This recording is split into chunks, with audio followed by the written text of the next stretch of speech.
काय झालं असतं आज प्रत्युष नसतं तर? जे नेम फेम आहे ते मिळालं असतं का? हॅलो, काय स्वप्नच पूर्ण झाले नसते. आज एक नेम फेम मिळते. रात्री 3 वाजेपर्यंत ते आमच्या सोबत होता. का?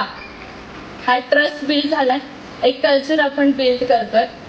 जेव्हा केव्हा तुम्ही लोकांना व्यवसाय सांगाल, जेव्हा केव्हा तुम्ही लोकांना प्रोडक्ट सांगाल, जेव्हा केव्हा तुम्ही लोकांना ज्वेलरी सांगाल, त्यातून तुमचा प्रत्येक मॅसेज तुमचा प्रत्युषाचा जीव घेईल.